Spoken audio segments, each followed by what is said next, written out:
At 3:30, we got VMI, who's 0-2, trailing to Georgia Tech, who's 2-1. Georgia Tech favored by 42.5 points on ESPN+. Haynes King has gone 64 of 84, thrown for 687 yards, 3 touchdowns, 1 interception. Jamal Haynes has had 39 carries for 194 yards and 4 touchdowns, and Malik Rutherford's had 18 catches for 235 yards and a touchdown.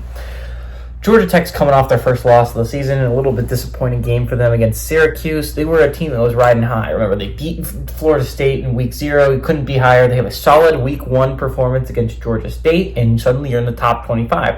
You're ranked. You're going on the road against a Syracuse team that a lot of people don't expect to be super great this year. And Kyle McCord dices your defense apart. You make a very good effort run at the end there, but you come up about 3 points short.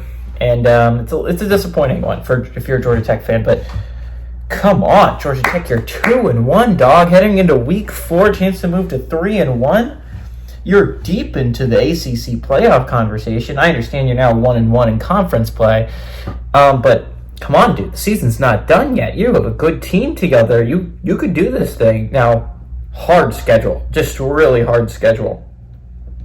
But again, some of your harder games like Notre Dame and Georgia, they're out of conference. They don't super matter. We all know that you're not making the at-large bid anyways. You're going to need to win the ACC. So it's very doable, in my opinion, for Georgia Tech. You got, I think, Louisville next week, and that's going to be a big game. But Georgia Tech, you got to be feeling good about yourselves, guys. You have a shot here. You have a good shot. You have a good team built together.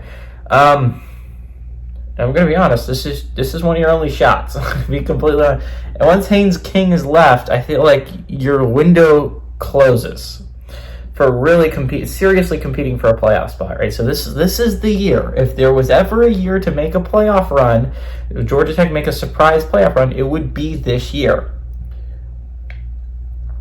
But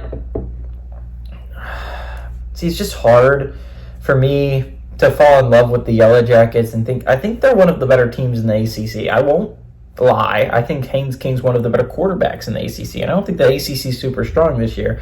Outside of Miami, and we don't know what Clemson is, I don't think there is a surefire other team. But the thing is, I think Miami's so good. I just don't see Miami losing.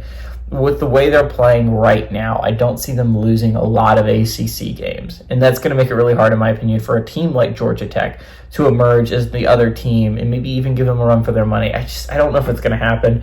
Miami's going to want to beat Georgia Tech this year, considering how they lost last year. So it's just like, I don't quite see that happening. So as much as I love Georgia Tech, and I think they're going to win this football game by a lot. Don't get me wrong. Good teams don't lose 2 weeks in a row. Brent Key has these guys playing. They're not going to lose 2 weeks in a row, let alone to VMI.